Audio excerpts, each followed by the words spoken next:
I'm John Bailey, and I'm a professional voice actor. I've voiced hundreds of professional movie trailers for both television and in theaters. I've voiced every genre of movie, from comedy... Get ready. Have fun. For the party of the year. ...to action. They call him Machete. Drama. The Blacklist Season 2 Red Edition. Horror. They pushed her too far. And the Emmy-nominated YouTube series, Honest Trailers.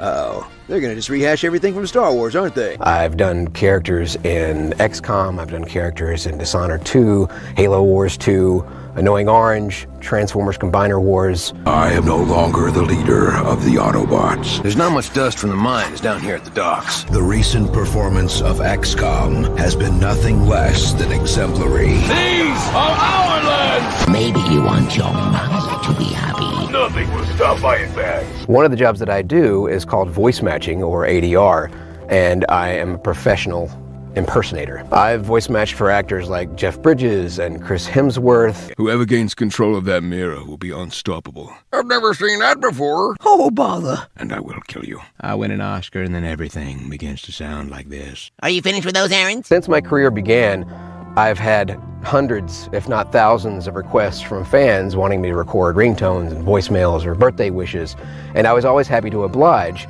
but eventually as my career grew, I no longer had the time to record those for free. And my wife had the idea to create a Fiverr page so that I could still do stuff for fans, and it was for very little money, only $5 a piece. And a portion of that went to Autism Awareness and Research, Autism Society of America. That way I'm doing something for the fans, and I'm doing something good for my favorite cause, and donating to charity.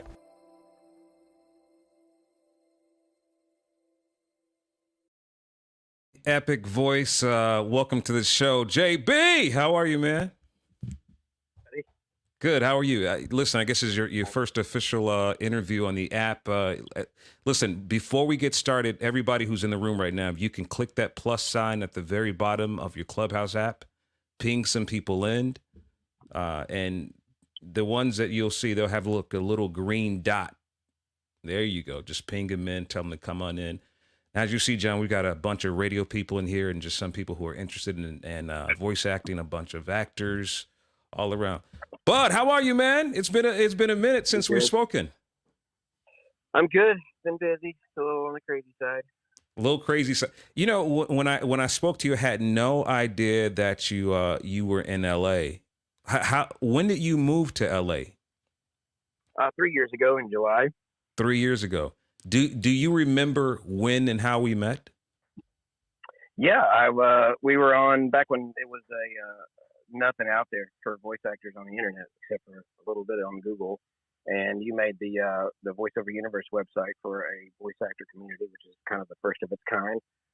And I think you found me on YouTube on a trailer that I had posted, or a video that I had posted of me doing movie trailers. I'm not really sure which video you'd found me on, but you invited me to come over to the site, and I posted it. There was a spot on the site to post recent jobs, and at the time, there wasn't a lot online of the work that I had done, and one finally went online, and it was for one of my favorite movies still to this day. It was for my first fairly big movie release trailer for Book of Eli. It was the DVD and Blu-ray campaign, I think it was, and you featured it on the main website. That was kind of like our first connection. It was kind of cool. Absolutely. So I remember, I was kind of vetting a whole lot of people out. I think 𝗙𝗢𝗓𝗪, he's down in there. I saw 𝗙𝗢𝗓𝗪.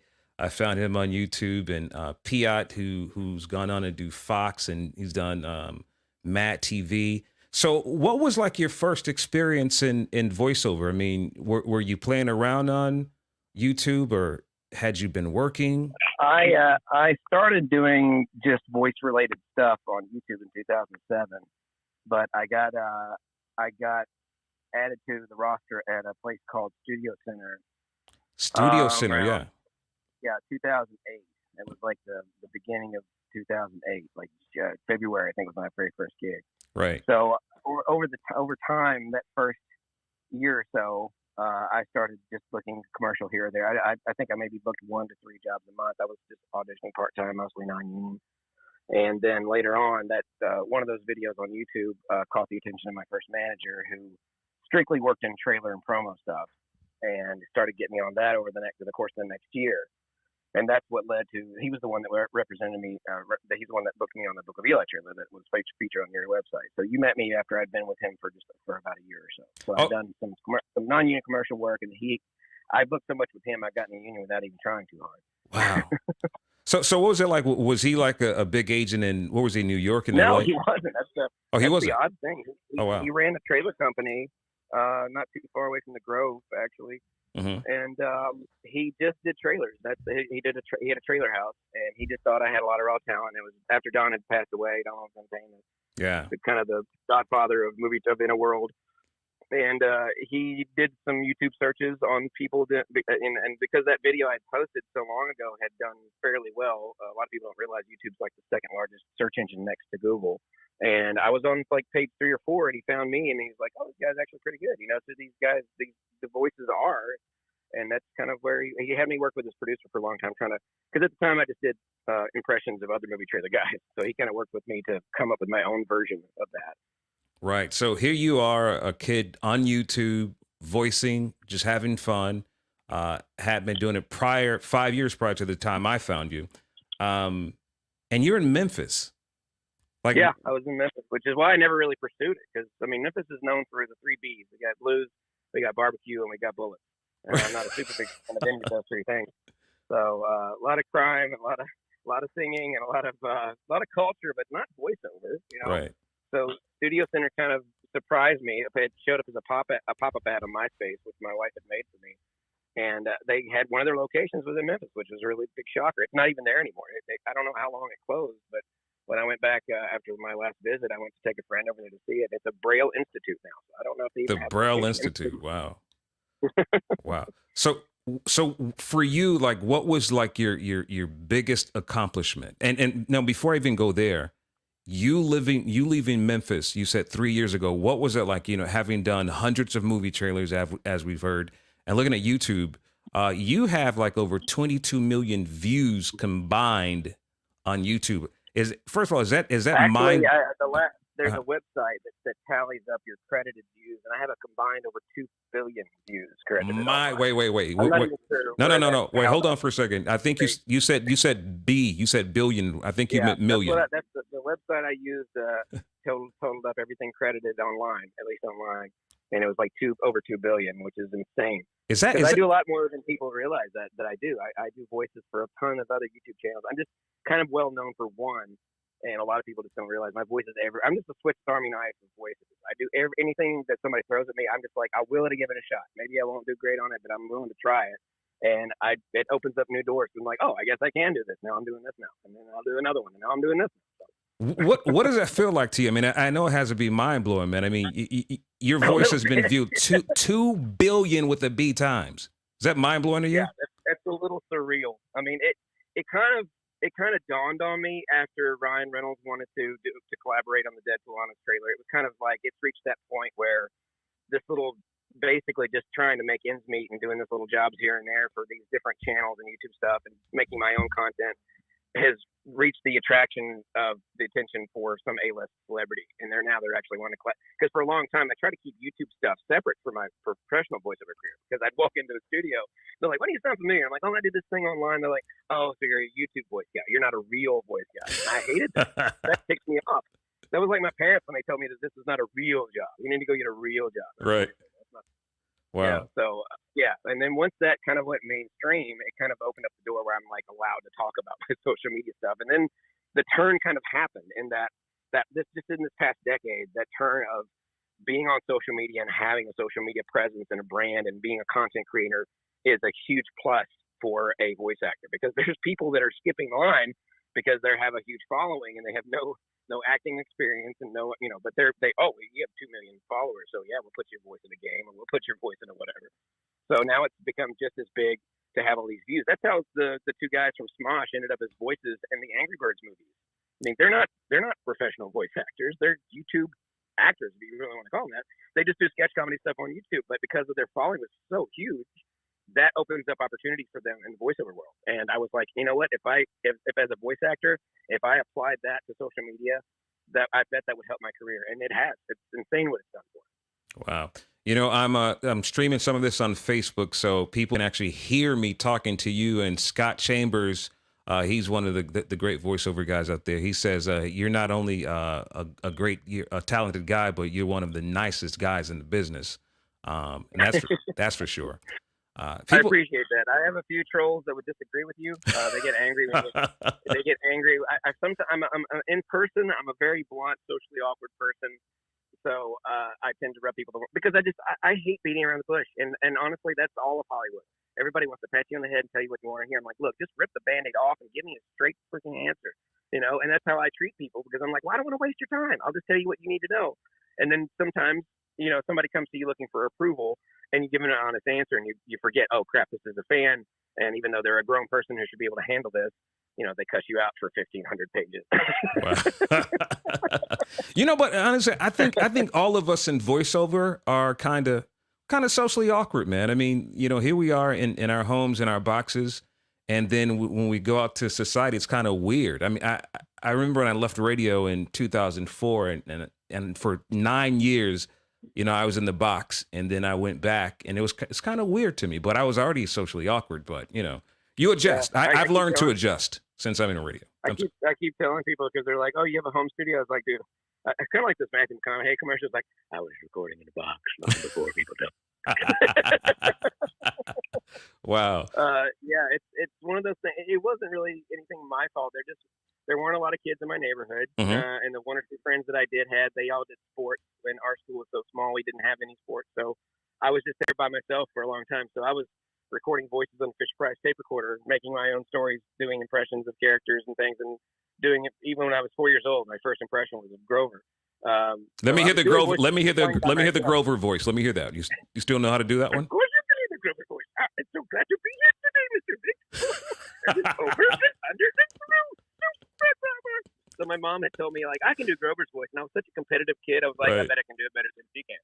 And then, of course, later on when Yoda came around, she was like, I can do Yoda's voice. I'm like, that's just Grover with a speech impediment, man. That is awesome, man. So here you are. You've got a family. You're in Memphis. What was that move like, and what was it move like from going from Memphis to LA with your family? Well, I'm glad that you're a fellow man of faith, because it was all a miracle of God. It was absolutely 100% out of my hands, and could not physically happen in the real world without providential interference. Absolutely. We had a serious situation we have an autistic son, and we had a really serious situation with him, and I realized that there just was no avoiding going to LA anymore. They just don't have the resources for mental health in Memphis that they do in LA. Right. And it's the only town that made sense with mental health care combined with my career to where we could actually afford this. So even though, and it really did, like my agent kept telling me that, you know, you'll do better if you were in LA. And I kept telling them, you can do this anywhere. And, you know, lockdown has proved that. I don't want to say that I was right, but I was right. Right. So it really did increase, you know, earnings, which is a good thing, because it's 6 times more expensive to live here than it was in Memphis. And thankfully out here, he's actually getting a lot of help. The only reason I'm able to do this, today's his birthday, by the way. He turned 18 today. Oh, all and right. He, as we had worried about, he got very angry over the things that he did not get for his birthday, and did not focus at all on the things that he did get. And then we had a big fat rupture, which thankfully didn't spill over into me being here, but that was the big wake-up call for us. It's like, we have to go. And we had everything sold, packed, and gone in 3 months' time. Everything was just done. And that just does, like I said, it was a little miracle, because that just doesn't happen. Right. You don't just up and go. The money came out of nowhere. Jobs came out of nowhere. It was completely out of my hand. It was all God. So thankfully, he pushed us in the right way. You know, he had the guy go down to the River Jordan 7 times. So maybe we're going to get, maybe we won't get an instant miracle. Maybe we have to go to Jordan 7 times before he gets healed. But one of these days, I won't feel unsafe in my own home, worried about if somebody's going to get hurt, or, you know, I got called the monster today. It's not fun living in that situation. But, you know, the only reason I'm in this job is because I needed the mental health insurance, you know. Right. And SAG was the way to go, and it was in the job I was already in. So this all just worked out exactly like it's supposed to. We have a really strong a support group here. So as far as our church and family, we've got regional center care, which has just recently kicked in, and they're going to be providing ABA therapy. All these things just came together like this, and it just worked out. And as soon as I got here, jobs increased, everything just worked out to get him to the point where he's actually getting help now. That is so awesome. I'm so grateful for this career, because I couldn't handle this if I didn't have this help. God gave you that gift for a reason, man. I mean, you put so many smiles on people's faces. I remember going to the movies, several times, and I'm with my daughter. I just stay up for the trailers and go to sleep through the movies. But I go, that's my friend. I know John. That's my friend. She's like, yeah, Dad, right. You always say. Then after a while, I got to, oh yeah, I know who he is. That's your friend. Before you say it, you know this guy. I'm serious. My wife did the same thing when we went to, because Bumblebee movie was kind of a big deal for me, because I kind of got interested in voiceovers in the first place because of Optimus Prime's voice from Transformers. Right. And unfortunately, the movie was a tenth the budget of the previous film, so they didn't have Peter do his own ADR. They did it at scale, and he turned scale down because I triple checked it. I wasn't going to take a job from another voice actor if they were able and willing.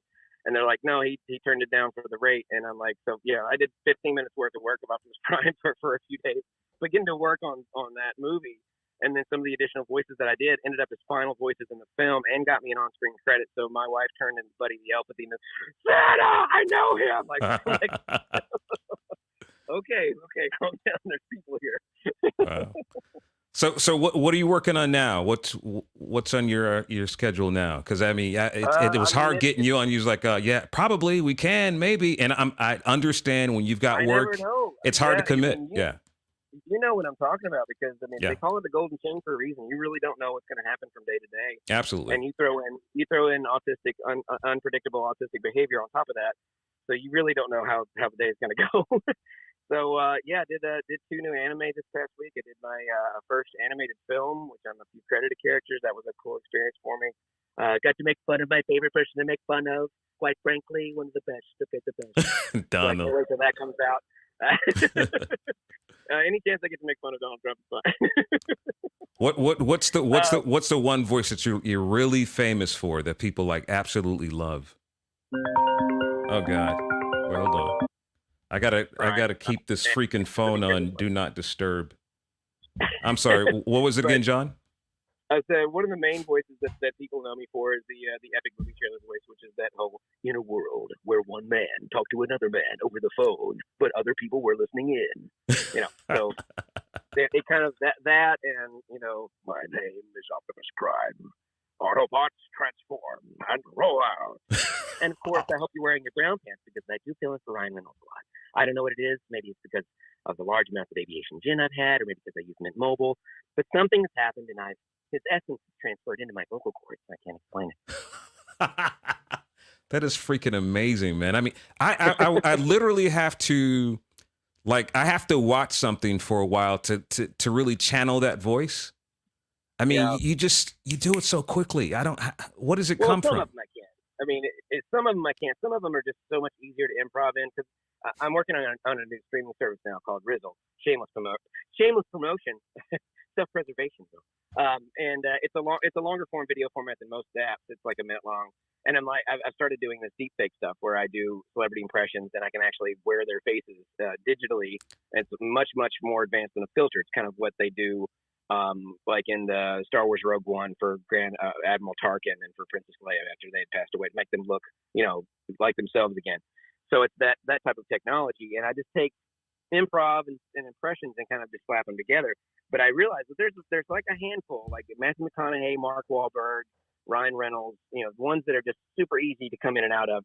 But then there's other ones that I can do, but I'm like, but I'm going to need a minute. I'm going to need to listen to it for a second, make sure I get it. Because I'm so OCD about them. They have to be within 95 to 100% accurate, or I don't want to even do it.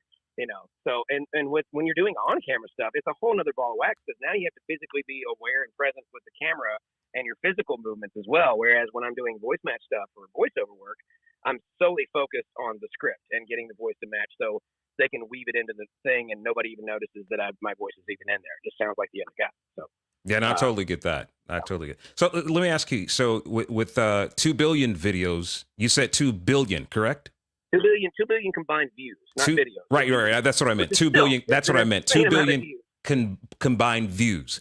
So people in voiceover, people don't see you, but your videos out there, so they do see you. So, and it's always that thing.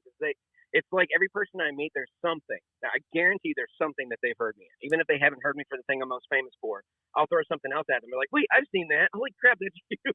Right. Most recently, TikTok's become such a huge deal now. I threw up some videos about stuff that I'd done before, and I talked about some of the Clone Wars toys that I had done Captain Rex's voice for. Find those crackers. Those crackers have tough armor. Because the way Hasbro works, they have non-union actors do the toy voices and commercial voices, and union actors did the main AAA titled video games, movies, TV shows, all the network SAG stuff. So there was like a sound-alike for all the non-union stuff for the, which once I've gotten the SAG, I didn't do that anymore. But there's like 3 or 4 toys that I have my voice in them, and I posted that video in like millions of views. Kids everywhere going, holy crap, you're the voice in my toy. You just never know. I mean, they may not have ever heard of Honest Trailers. They may not even be a Transformers fan, but I guarantee there's something that they've heard me on somewhere. Wow. Well, John, as you see, we're on Clubhouse, and you've got a room full of people who are huge fans of yours that want to do voiceover. So they've got plenty of questions to ask, if you don't mind. Guys, raise your hands. I'm looking for you. John's gonna. Okay, here we go. Angel, we're gonna let him on the stage. Just don't care. Okay, yeah. Let's see. Angel's there. Just letting you guys up. All right. Well, we got Angel on the stage, and geez, they're flying in right now, man. Angel, unmute your mic. You can ask John a question. Good afternoon. Well, good evening. Angel. Not sure where you guys are. You're in California, so good afternoon to you. Good afternoon. All right. Thank you. It's very exciting to be speaking with you. And I know people will think that this is probably an elementary question, but when leveling up on equipment, do you think that a Newman TLM-102 is a good mic? I think anybody that can afford a Newman probably spent a lot more money than they had to. I warned you that I was blunt. I'll be honest with you. Okay, so the story behind I have friends that are in the tech business, the voiceover body shop guys, and I go way back. But honestly, I have been using an old Rode NTK that was secondhand that a producer sold me, and an iMac that I only bought has a cracked screen on it. I only bought that because my other computer crapped out on me, and a Scarlett 2i2 to do the audio interface from analog to thing. Because I don't think it has. I think as long as it's a condenser mic, and as long as you have a decent place to record, even if it's a walk-in closet or in my case, early on it was a padded half bathroom. And I used to make the joke to break the ice. I would be like, yeah, I'm recording from a bathroom. I'm like, no, you're not. I pushed the toilet just to kind of ease the tension in the room. Everybody always got a big glad, like, you really is in a bathroom. And nobody has ever complained about the audio quality. I think a lot of people tend to overly focus on having the best or having, as good as they can possibly get when it won't make that big of a dip. You know what I mean? Like it adds that 0.005 extra. It's not enough difference to make it. It won't make or break a job. It won't make or break an audition. As long as it's good and it's decent quality. I've got a 15-year-old microphone that still works just fine, and nobody's complaining about it. John, it's funny. I'm sorry. Go ahead. No, I was going to say that's excellent feedback, because one of my biggest concerns is me leveling up on my mic and then one of my actors having something that's not the same. And I'm like, gosh, is this going to impact it when I go to production? So this was really great feedback. Thank you. Yeah, I would say the best thing you can do as far as technical side of things goes is have a really fast, strong internet connection, because that's the job killer. It really does. The mic quality is way less important. As long as you have a noise floor that's under like -40 decibels, they usually tend to be pretty cool about it. But Wi-Fi connection things, source connect not connecting right, IPDTL, all that stuff, that's what usually loses me the most jobs. It has nothing to do with my microphone. Yeah. Perfect. Yeah, I was talking to, thanks so much. Thank you so much. I was talking to a radio personality, Jay Brown, and he's always like, hey, what mic is that? What do you use? I'm saying, listen, I can tell you exactly what I use, but it comes from your instrument, your body, because you got it. Exactly. Yeah, that's the main thing right there. And you're proof. You're proof. I can tell you what mic I have, but I can't tell you how to be awesome. I love it. I love it. That's what I wanted to say, right? I can't say that. Yeah, fun. I'll just say it. Man. I mean, what are they gonna do? Right. John, unmute your mic. Not you. There's another guy by the name of John Brown. Unmute your mic. Yeah. Hey. Hey. How you doing? Good Great, evening. man. How's it going? Great. Hey. Yeah. Thanks for having me.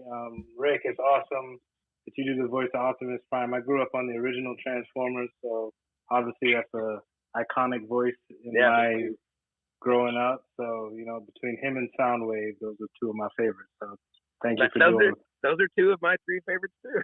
Boom, there you go. All right. So Soundwave, I voiced Soundwave and Shockwave in the Bumblebee movie, which was why it was such a huge deal for me because they're my number 1 and 2 favorite characters.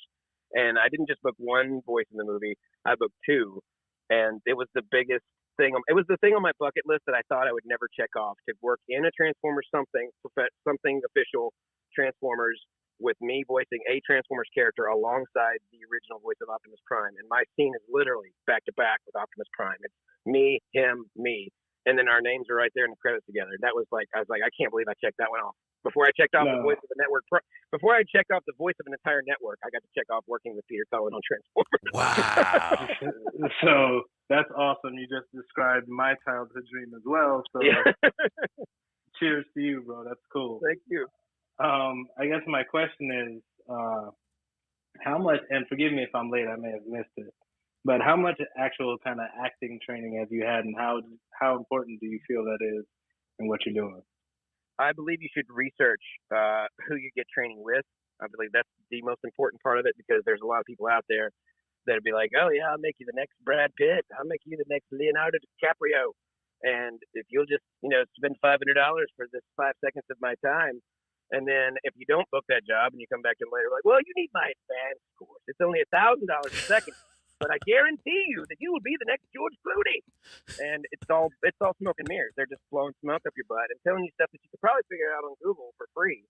And that's the reason why when I coach for so. I used to only coach for $50 because it made me so mad that people were charging $500 to $1,000 an hour to tell things that were basic. I mean, I don't need the basics. You can get the basics online. I can save everybody a ton of money and time. Go to iwanttobeavoiceactor.com if you have not already. D. Bradley Baker, legendary guy in the cartoon and voiceover business, made this site to answer all the basic questions. And after that point, then find somebody who doesn't know all that stuff and coach with them. But I do believe it is important to get acting classes, and because not only do you get a chance to learn some things you may not know and get a chance to perform in front of somebody that actually their opinion can make a difference, like a casting director or an agent or, a producer, somebody whose opinion actually matters. Because if you get an opinion of another voice actor when you do one of these class, you're going to get Cindy Lou cup of water and pat in my head and send to bed, because they're there to make money and they're there to kiss your butt. No offense, but that's what they do. And a casting director can give you valuable feedback, because those are the people that you need to impress in order to get on those things that you want to get on. Depending on what you're coaching for, that's just for acting. You mentioned acting, but I mean, if it's promo and trailer, find somebody who actually is either connected with it or helps get people hired for that. A manager who coaches, or a manager who represents people who do promo and trailer. Find somebody who's actually professional reference for that particular type of job and can actually benefit you getting that job, not just tell you what you want to hear and give you a cookie, But any chance I get, as much as I possibly can afford, whenever I can get it. And I try to kind of check my levels. I even have a few friends, because it's all about networking more than anything else. In fact, sometimes you don't even need the coaching lesson. You just need the connection. In my case, I've been doing this for almost 13 years now, and I just needed to get in front of the right people. And as soon as I get in front of them, holy crap, I'm booking cartoons. I booked Animaniacs this year, which is a huge thing for me because I was a huge fan in the 90s. That's awesome. And all I had to do was coach with the person who helped cast the show. I didn't know that she cast the show, but I was like, oh, so I know I've been coaching with the wrong people. I just need to do what I'm already doing, but do it in front of the right folks.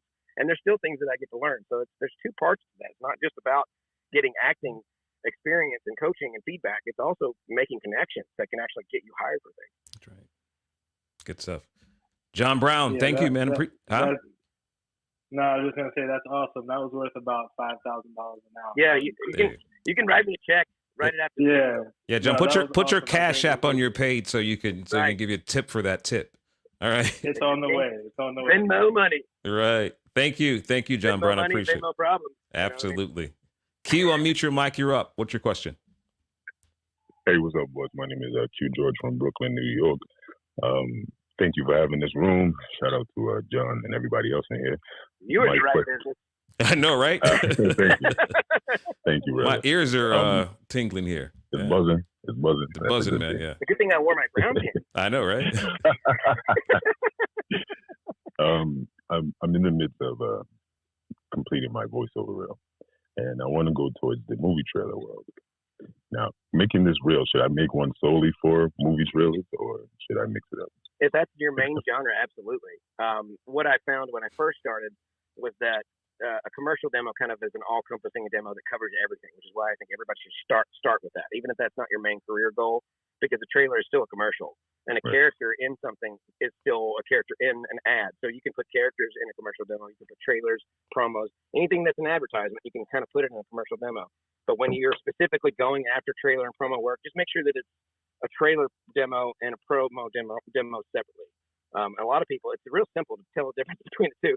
A trailer is one, coming soon, rated R, and a promo is tomorrow night at 9 on NBC. That's the only difference you really need to know about. So as long as you separate those two things, yeah, absolutely. I would just make sure that you put more than one genre in one together at first, but keep them all in the same vein. You can put action, horror, drama, and a comedy, as long as it's still in that same vein as the voice that you normally speak with.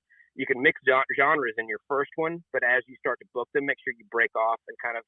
Currently, I have action and I think action and comedy. No, yeah, action and comedy. I think to have together in one demo, and I have drama and family in one demo together. Because I have different. There's the Family Guy voice, and then there's the drama voice, Laura Linney, in her Golden Globe winning role, and there's hardcore action, and there's horror. So they could all have their own trailer demo separately.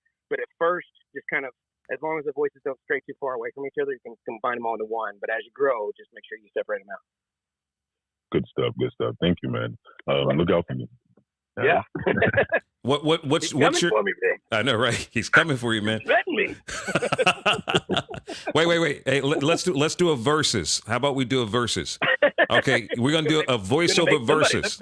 So let's give. I'm gonna lose. Wait, no, I know you are. But let me just just give me. Let's see. Rated PG-13 in theaters Friday. Let me hear your version. Q, go ahead. Rated PG-13 and yeah. Okay.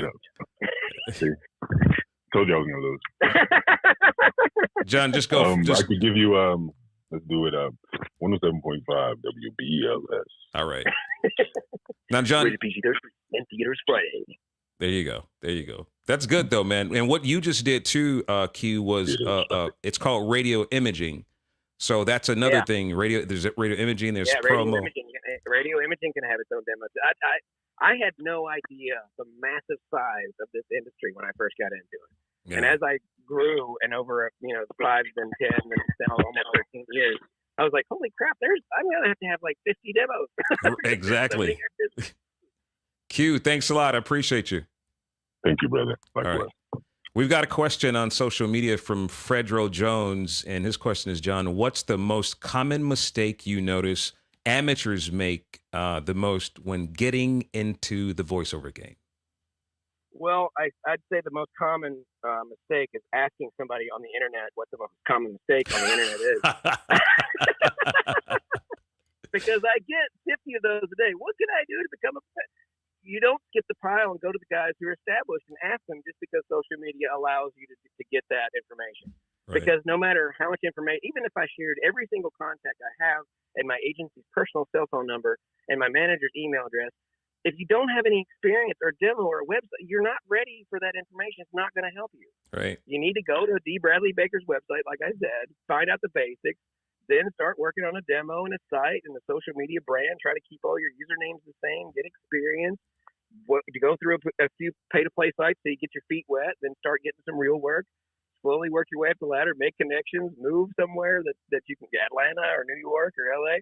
There's a lot involved. You don't just go, hey, what's the answer? Oh, that's it? Okay, thanks, bye. Absolutely. That's the one most common thing I get is people just thinking, if I just touch the hem of his vocal cords, I too shall with that. Good one, Frederick. I hope that answered your question, brother. Appreciate it. Okay, B Barber, what's your question? Unmute your mic. I'm sorry. I know you. I see you've got the party hat, so you're kind of new. Didn't know how to unmute their microphone. I know, right? Let me see if I can do it for him. No, I can't. B Barber, if you unmute your mic, push the microphone at the very bottom of the screen, bottom right. There you go. There we go. Okay. Okay, there we go. First, it's great to meet you all. It's cute again. You see, Q, all these guys are coming after your job. They're coming after you, John. Yeah. Oh man. I'm actually based out of Dallas, Texas, and it was pretty much serendipity, me becoming a professional voiceover artist. Literally got discovered off the street on my day job at the time about 4 years ago. Mm-hmm. And since then, I've been blessed to be booked for things like Funimation and One Piece and Boston Market, Raising Cane's, so on and so forth. And but I haven't quite gotten that breakout role just yet to where I could really do this thing full time. Yeah, well, anime is a hard road to plow, man. It really is tough to get through that way because they have that cream of the crop, group of folks. And let's be honest, it's a certain group of, no offense, but a bunch of white guys and a few girls that have been doing it for 10, 15 years, and they got their mains, and they just don't let anybody else in there. And the rates are so stinking low. And I mean, there's even a scam. I'm not going to call out anybody's studio. There's even a scam going in LA where they basically get you to pay them to do voices in anime by calling it a coaching class or whatever. They're like, you pay us and we'll teach you how to do all these additional voices for free. It's like, well, you kind of paid to be in it. But the problem is you can only get up as far as, additional sidekick character. You're never going to get that main role unless you have a friend that actually works there. It becomes about networking at that point. And even then, the big draw is to get booked at those anime conventions and stuff so you can actually earn something off that character that you only got paid $75 to do for a couple hours. And then because of quarantine, that has changed everything. So anime also can work against you as well because they kind of look at anime voice actors and they're like, oh, you're an anime voice actor. Well, we're looking for an animation voice actor. So I'm afraid you're not. And until DC Douglas and Steve Bloom and a few other Mari Williams, until these guys came through and started booking both, they're like, oh, look at that. Anime voice actors can act like normal actors too. But yeah, it's a hard way to get in that way. But you've got some credits though, and that's all you really need to kind of break out into other stuff. It just becomes a grind, dude. It really does. It's going to be a slow, hard grind, and it's that way with anything. But anime is a little bit slower because there's so much of it, and there's so many people out there doing additional voices. And until you become one of those guys in that little Illuminati and inner circle deal, I mean, I didn't even pursue it for that reason. I'm like, I don't have time for this. Not for at the most $250. I'm sorry. Right. So, Joe, it was. I guess my question is what would be your advice on your direct advice as far as the exact steps or just some type of steps that I could take to really get to that, to basically get over this hump? Because Yeah, well, unfortunately, the hump that you're at, the only thing you can really do is add as many acting credits as you can, because at the foundational level, it's still an acting credit. Whether it's an anime, whether it's an additional voice or not, it's still an acting credit. So get that stuff on IMDb. Get out in social media and say, hey, I worked. You don't have to say which voices you did. You just said, hey, I worked. Go to TikTok and say, I worked on One Piece. I give you 5 seconds before you'll get 200,000 views, because there's already a hungry audience out there for that. They really don't care about the specific characters. They all want exactly what you do. They want to be a nerd of a show and be able to do a voice in that show. I'm not calling you a nerd, but I'm saying they are, and they're like looking for that particular job. So they flock to people like you, which builds a brand. When that brand kind of vaults you up to the next level to make people that are animation agents, for example, be like, oh, look at that. You've got 400,000 views or 400,000 followers on such and such. Then it becomes a thing where it's all about the data. It's less about the actual work. There is a new site. I'm not sure if Rick's aware of this or not, but there's a new site called castingcallclub.com. It's really great for a lot of non-union voice actors, which most anime voice actors are. And there's actually, it's mostly open casting calls. A lot of it is lower budget, but there are a lot of brands coming to that site and casting. Transformers, for example, they cast one of their mobile games, and a friend of mine let me know about it, but they had already taken it down. They'd already gotten all that they needed. They were not up there for very long. You kind of have to keep an eye out. There's anime on there. There's video games on there. I have friends that have become megastars over me because they took a job for Five Nights at Freddy's for like $50 or $100, not knowing what a huge thing that was going to be.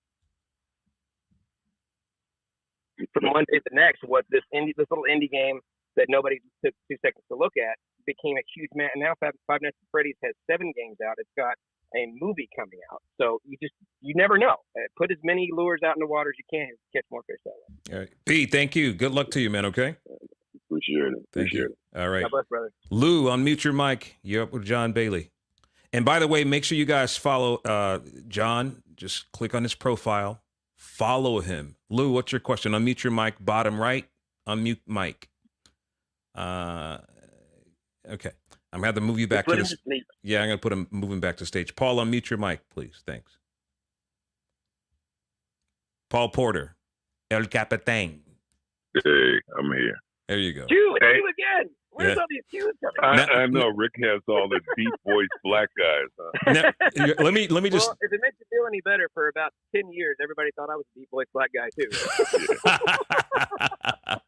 Paul Porter, really quick. He's a radio legend. I mean, even before this guy, he was on BET. He's been television, radio. Well, no, you're going to say that. I'm not going to do all that. Television back in those days was all black and white. Yeah, he's done a lot of voiceover. Go ahead, Paul. You're on with John Bailey.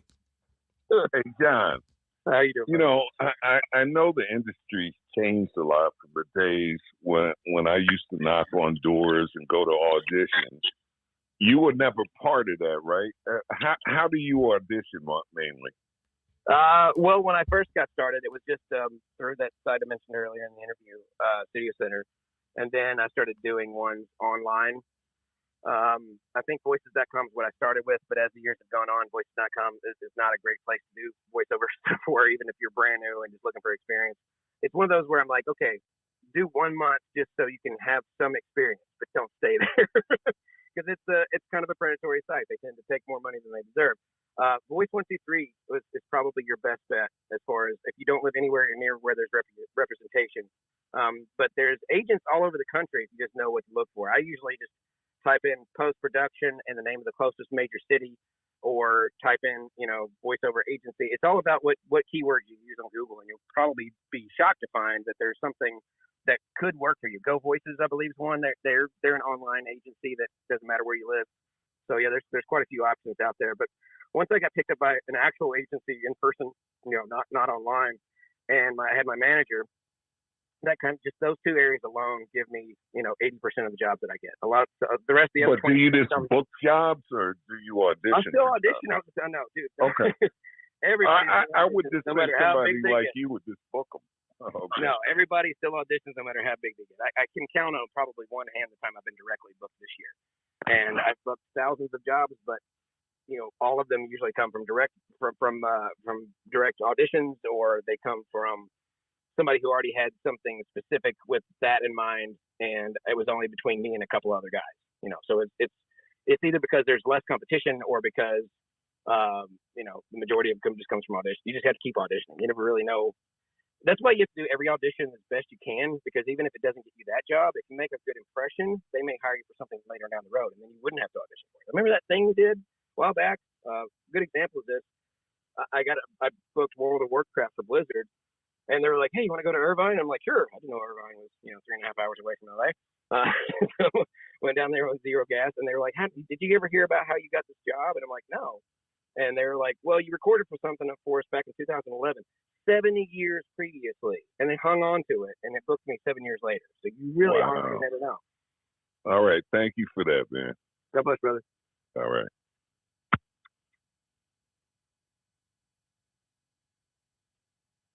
Rick, I can't hear you, buddy. I'm sorry, Jay. I'm sorry. That was Paul Porter. Jay. There you go.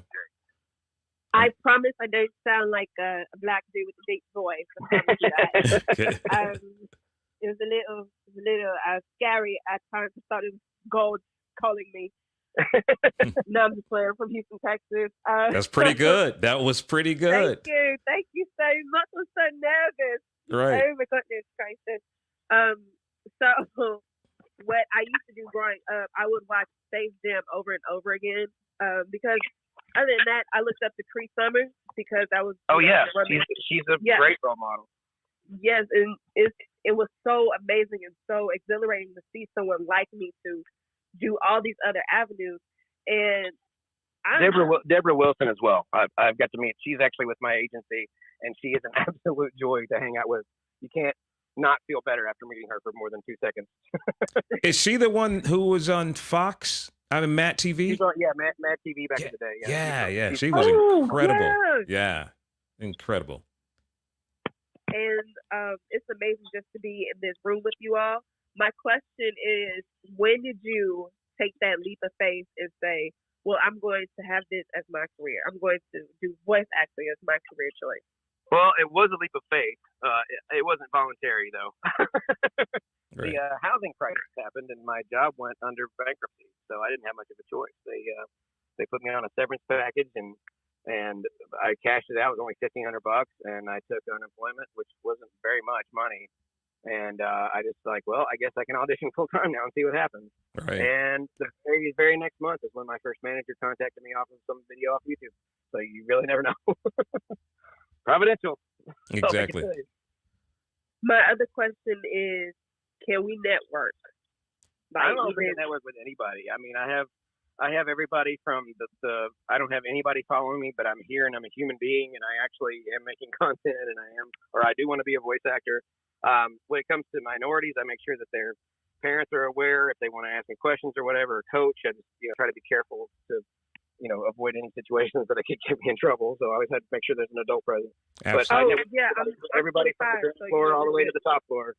I texted Frank 𝗕𝗢𝗓𝗓𝗓 for Matt TV, and I became friends through TikTok of all places. Wow. I don't know if you remember Fred Stoller. He's the guy who looks like Ray Romano. He played his cousin. He's been in every show, but never as a main character. But he's also a voice actor. He's worked on several shows.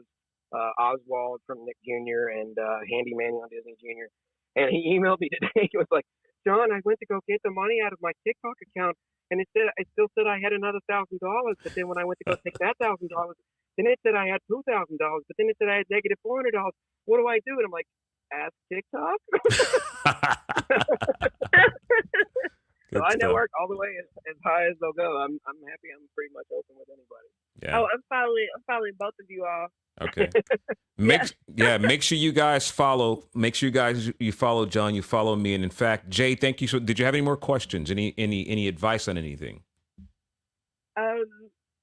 Well, you want me to give advice? No. Do you have I make my hair grow as good as yours. Okay. You don't have to pull anything out of the air. If you don't. I mean, we're good. I would just say to keep going. Even though I'm young, I knew that I wanted to do voice acting because, to be honest, the people would call my mom's house and she'll be like, tell them I'm not here, and I would have to make up an accent to not sound like a child on the phone. So that's where my accents came from. But just keep going, like you all said. Just keep going and have faith in what you do because you never know who's listening. Thank you. That's absolutely good advice too, because I tell people that all the time. Because one people's like, "What's the most important piece of advice you can give?" I'm like, "Never give up, never quit." There you go. You're gonna want to. You're gonna want to all the time, and you're gonna wonder, "Am I doing this job because I haven't booked anything in 3 months?" So absolutely, just stick to it. We got about 10 more minutes with John. Jay, thank you so much. If you guys are looking right now in the Clubhouse app, there's voiceover at the top right above where it says voiceovers tonight. Special guest will be John Bailey. There's a little greenhouse. If you guys can click that, if you have not, click it and make sure you guys join and become a member, because you'll never know what guests we're going to have. And, we'll open up a little bit more and talk about more stuff. Maybe next time we're going to have you guys do some reads here. That'll be fun. Nikolai, you're up talking with John Bailey. Bless your souls for having me up. Thank you very much. John, it's great to connect with you. I'm just here to soak up some knowledge. If you wouldn't mind me asking you some questions, sure. Just let me know. All right. So I'm actually not from the U.S. I'm from Namibia, which is right above South Africa and right below Angola, right on the coast. So it's Southwest Africa, basically, is where I'm situated. So I've been doing voiceovers for just over a decade. in Namibia, South Africa, in China. But at the same time, I've realized that a lot of people, like artists and music artists, producers want to come down to Africa to expand their bases. My question to you is, when will it be time, and is there a point where voiceover artists actually see how they could create an industry which is, for the large part, just being winged? Like, when I say that, I mean, you guys are talking about $250 for a voiceover, right? We get paid about $16 for a voiceover. Oh. But don't let that fool you. That's a normal anime would pay $75 an hour for a minimum of 2 hours. No, I'm not talking about top guys in the business get $250, but there's plenty of people out here doing voiceovers for $5, $10. I mean, it's lower than $16 because there's so many people in this business. They all want to get into it. So there's rates all the way down to just credit pro bono. I did pro bono work this past week, and then they decided they want to use me in the game that I did pro bono for, and now I get to make some money off of it. So, we work for sometimes all the way down to nothing.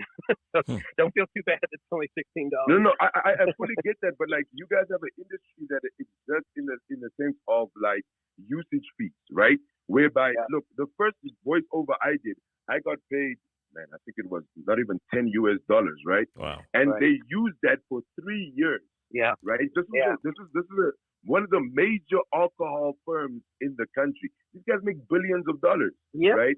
But I only found out later that it's because of, of course, agencies and how they take their fees. But none of this is set in stone in my country. So what I'm asking you is, when does it come a point where people in your established industries in the States see, wait, there's mad money to make in Africa just by setting up how it should work? How people should get paid. I wish I could answer that problem, but I know that's an international problem. It's not just in your area. Okay. We're all fighting that same exact issue, to be honest with you. I have to fight constantly with things that are, well, this is a buyout. They can use this for perpetuity. I hate that word. Perpetuity means they can use this forever, and they basically get it for change, and I'll never get another dime out of it. But some people, we just have to pay the bills, or you just have to keep going. And it's a worldwide problem because there's still people at the top. McDonald's is never used to think about going on websites and posting auditions for a national radio commercial and only offer somebody $50 or so for it. But now they're just like, well, we can get some nobody talent to do it for this much money. Why not? So it's not just your country. I wish I had a good answer for you, but it's. Oh no, that's a brilliant answer. You literally, you might not feel you answered my question, but you really did. So thank you very much. You're welcome. Thank you, Nikolai. Appreciate you, man. All right. Thank you for having me up. Thank you. Alex, unmute your mic. You're up.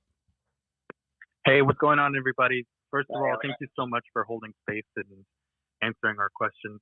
John, I just want to say really quick, I'm really inspired by your story that you told someone earlier that, you just started voiceover because you had nothing left to lose. And I'm in a really similar place because I used to work for iHeartRadio, and I was part of a really big wave of layoffs. And then I was just like, I have nothing to lose. Well, anyway. So I actually started studying voiceover last year. I've been taking classes in commercial, narration, characters. I'm in another class for promos and all of that great stuff. But my question for you, John, is when do you know exactly that you're ready to create a demo? Because I am aware that it's kind of an investment working with a coach and an engineer and putting something together really good and professional to start putting yourself out there. So like when do you know when you're ready to take that leap? Let me ask you a question, Alex. Are you familiar with the original Star Wars: A New Hope film? I'm afraid not. You've never seen Star Wars?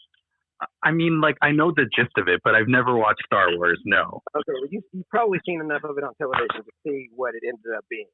Well, what it used to look like was a lot of crap. It used to look like a crappy 60s space movie. And then the editors got a hold of it, and they worked on it, and they worked on it, and they worked on it, and they worked on it. But that is all a demo is. You take something that starts off as crap, and you just keep working on it until you get the best version of it that you can put out there. I don't think it's a matter of whether you feel like it or not. If you're still worried about how you feel about things, then maybe you're not to the point where you're ready to jump into it yet, because you have to fake the self-confidence. It's that whole fake it till you make it thing. That's the real thing, because every day I'm still like, I can't believe I'm even doing this job. I don't feel like I don't think I should be doing this job, and I'm not good enough for this job. Why in the world are they even paying me to do this? Because that feeling of lack of confidence never really truly goes away. And it may come from different areas. In my case, it came from unsupportive family and people that told me that I'd have professionals in this job on Rick's website that told me I never had a shot at this career because they heard my little crappy demo that I slapped together as a little kid and didn't like it. And, so I just like take that and, you just make lemonade, just keep going and get it back. And it just gradually improves over time. You put it in front of some ears that are unbiased, and they're not going to tell you what you want to hear, but at the same time, they're not going to just break your heart into 1,000 pieces. Just get honest feedback about it and just keep working on it. It's not that hard to put together your own demo, but the demo production company is kind of one of those big, huge businesses that came about once voiceover became more mainstream and more well known about, just like coaching did. And unfortunately, that opened up a lot of doors for people to be like, yeah, I'll make you a really awesome demo, whether you're a terrible voice actor or not. And if you give me $2,000, and then an influx of thousands of professionally sounding demos hit the web, and all these agents are like, oh, look, this guy's great. And they got them booked. And then they were a deer in the headlights once they got in the actual studio session, because they weren't prepared for that setting. They did not have the career or the backup, or they completely freaked out standing alongside some really big names, and they fell apart. And then demos got to where, like, I'm not even going to, the agents won't even look at it. They only take it from a recommendation from somebody else now. Because if you self-submit, which is a lot of people that tell you to go door-to-door emails and say, hey, check out my demo, they're going to tell you what you want to hear, say thank you, have a nice day. Very few of them would actually listen, unless they're a new agency, will even take the time to listen to it. Unless it comes directly from somebody they already represent, another agent, another producer, a casting director, somebody they trust and know. That's the only way they'll even listen to a new demo submission. So just do the best you can with the materials you got. You can find somebody that does demos, but make sure you check out their work, because a demo that sounds the same all the way through and has the same kind of MIDI sounding, keyboard sounding music, and it all sounds really crystal clean. It sounds too good. It's one of the things I liked about Star Wars, go back to that reference, is they made futuristic technology feel old and used. And that's what your demo should feel like. It shouldn't feel like a brand new shoe. It should feel like a shoe that's comfortable and has been worn in, because it gives you the illusion of experience. And you change the quality of the background to an FM, to an AM, or from a CD quality sound to a YouTube. It's been ripped off the internet and it kind of has a digital sound to it.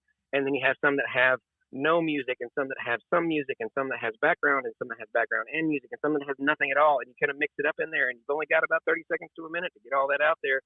But the very best thing at the very beginning, don't spend 100 years telling people who you are during your slate. You get a voice that's the opposite of yours to say your name. Boom, start performing. You get 6 or 7 clips, and if they like you, they'll listen to the whole thing. They might give you the first 5 to 10 seconds, but after that, if they don't hear what they're interested in hearing, they'll turn it off. So that's why you have to put the good stuff at the front. And that's about everything I can tell you about demos in about 1 minute. Yeah. Wow. Yeah. Thank you so much. Alex, That'll thank be you so much. Well, guys, before I get ahead, I mean, that was a great way to close, too. I want to play a little piece that you have on YouTube. And if you can kind of set this up for me, it's called What Really Went Down in the Council of Elrond. So it's for my Clubhouse people to hear, and my people on StreamYard and Facebook and all the streaming platforms to see. What are we going to hear and watch here? So I started on this app called Rizzle, and it's an episodic series. There's a bunch of channels with different episodes of a particular theme. And I came up with this concept a long time ago of like taking modern day ways of getting the ring to Mount Doom faster in the Lord of the Rings story, and all the ways they must have discussed other ways than walking there. So, right. So I throw in things about why the Eagles didn't come early, and explain all the way through, and throw in some modern day references, just kind of give it a fun spin. And I realized that they do a lot of that in films. They leave things out, move the story along. So what really happened in those scenes? So this is like the first one of that series. And these are all your voices. Here we go, guys. Yeah. Check it out. Well, my friend, what's that? My friend Keenan. My friend Keenan does the female voices. I don't do the female voices. Okay. Damn, you're good. Here we go. Sauron and Saruman have joined forces. They must destroy the Ring of Power. The answer is simple. It must be thrown into the fires of Mount Doom. Can't you just call the Eagles, Gandalf? Did you learn nothing from The Hobbit? The Eagles only arrive at the very end. It'll be far too late. We must walk there on foot and put it in by hand. If the Eagles are busy, Gandalf, can't we just try, like, a carrier pigeon? Or send a raven? A raven? What do you think this is, Game of Thrones? Either way, I'm screwed. Why can't we just smash it with an axe? Because that would be stupid. The ring must be destroyed and the fires from which it came. I could mail it. Does anyone have a stamp? With FedEx, it would be there by 10 a.m. tomorrow. What about Amazon? They had those drone things. There's no way I'm entrusting the ring to a drone. It might be dropped or stolen. We could take horses? Or maybe a car? Does anyone have a car? We have no gas! We could take the bus, Gandalf. It's cheap. The bus? Are you mad, you son of a took? We might as well lick toilet seats. We could just call a cab. Do you have any idea how much a cab would cost? Perhaps we can call Uber or Lyft. There's too many of us for Lyft line. There's no way we're all going to fit in the same car. Unless it's an SUV. And I'm coming too. No, that's cute, but no, you can't come. You might get a scratch or something. Guys, I really want to be in this movie more. Sorry, lass. There's only room for men on this squad. But you're not a man. You're a dwarf. And dwarves. And I'm an elf. And an elf. I shall accompany you on this quest. Oh, no, there's only one elf on this squad. I'm really into dwarves.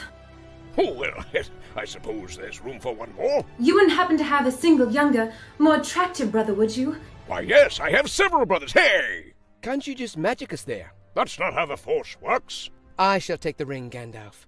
Works for me. I'm down for that. That's a fine idea. I didn't want to walk anyway. An excellent idea, Mr. Baggins, and they shall all accompany you while I stay here where it's safe, even though I'm a powerful warrior who also does magic. Oh, man. Well, there goes that. Oh, crap, we're all gonna die. Fool of a took! You shall not skip ads! Be sure to subscribe and turn on the notification bell for more amazing epic voice videos like this one.